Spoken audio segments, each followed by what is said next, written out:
The Stolen Stars of Matariki, written by me, Miriama Kamo, and illustrated by Zak Waipara.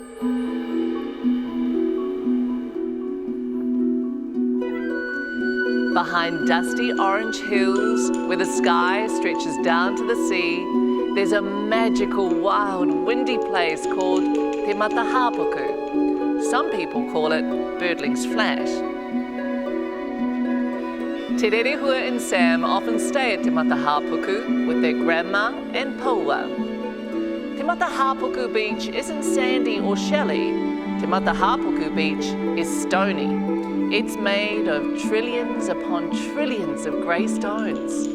There are as many stones on Te Matahapuku Beach as there are stars in the sky.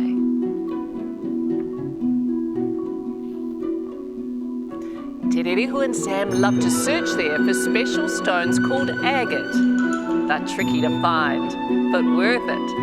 Unlike the grey stones, agate gleams bright white.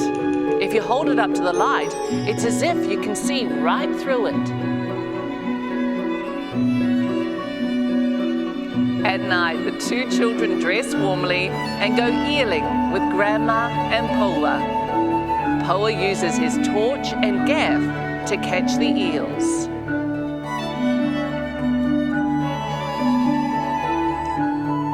Grandma lies on the stones with Sam and Te Rerehua. They look up at the sky, bursting with stars.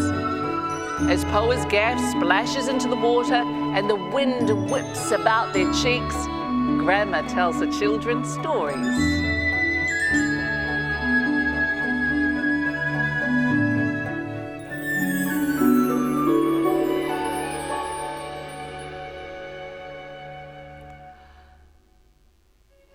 One night, as they watched the moon slip behind the wispy night clouds, something caught Grandma's eye. "Pai kare," she exclaimed. "What's happened to Matariki? There are normally 9 stars, but tonight I see only 7. What's happened to Pohutukawa and Hiwa i Te Rangi?" Sam and Te Rerehua scanned the night sky. Grandma was right. There were 2 stars missing from the Matariki cluster.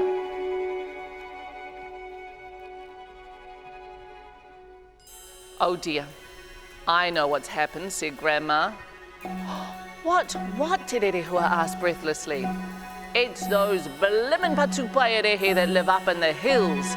They've been stealing the stars again." "Stealing the stars?" Sam looked doubtful.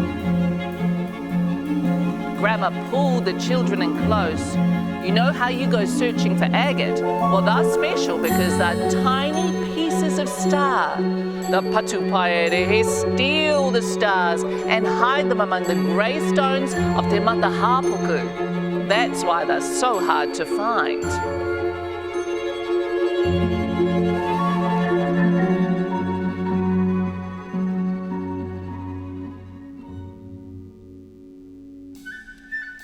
Just then, they heard giggling and laughing. Without making a sound, Grandma and the children picked their way up the stony bank. Peering over the top, they couldn't believe their eyes. Down at the water's edge was a group of patupaerehe. They were dancing about, and oh, how they danced. And inside their rope or net lay 2 glowing rocks. "Oh, where? They've captured Pohutukawa and Hiwa i Te Rangi," whispered Grandma. "Without those 2 stars, it'll be hard to know when it's time to stop eeling and rest for winter." Sam and Te Rerehua looked at her with alarm. "What shall we do, Grandma?" "Well, patupaerehe don't like sunlight. It burns their delicate white skin," Grandma began. Te Rerehua gasped. "Oh, I know what to do. You wait here, Grandma. Haere taua, Sam." Te Rerehua and Sam slipped in among the patupaerehe. Because the children were small and fair-haired, the naughty patupaerehe assumed they were also fairy people. "Can we help?" Te Rerehua asked. One of the patupaerehe giggled. We're gonna hide these two stars under the stones. Then they'll break up into smaller pieces and we'll use them to make our kākahu.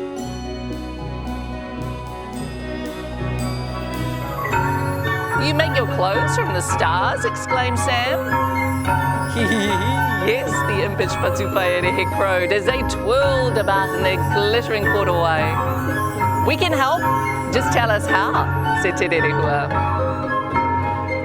Full of self-importance, the Patupaerehe all began talking at once, boasting about their techniques, how they cast their nets high into the sky to catch the perfect stars, and how they pull them down to earth. They told how the stones were ground down and how they would weave them into hamikoti, korowai, and tipare. They skited for so long they did not notice the glow of the sun peeping over the horizon.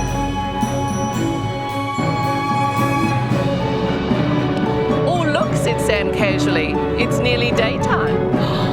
The Patupaerehe shrieked, the sun, Oma, Oma. Te Rerehua grinned. Her plan had worked. The fairies ran for the hills, leaving the two glowing stars, Pohutukawa and Hiwa Iterangi, behind on the beach.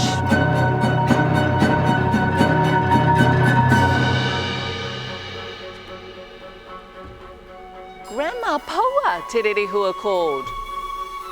Grandma and Poa were very pleased with Sam and Te Rerehua. Ka pai tō korua mahi, they said. Good work, you two. But what do we do now?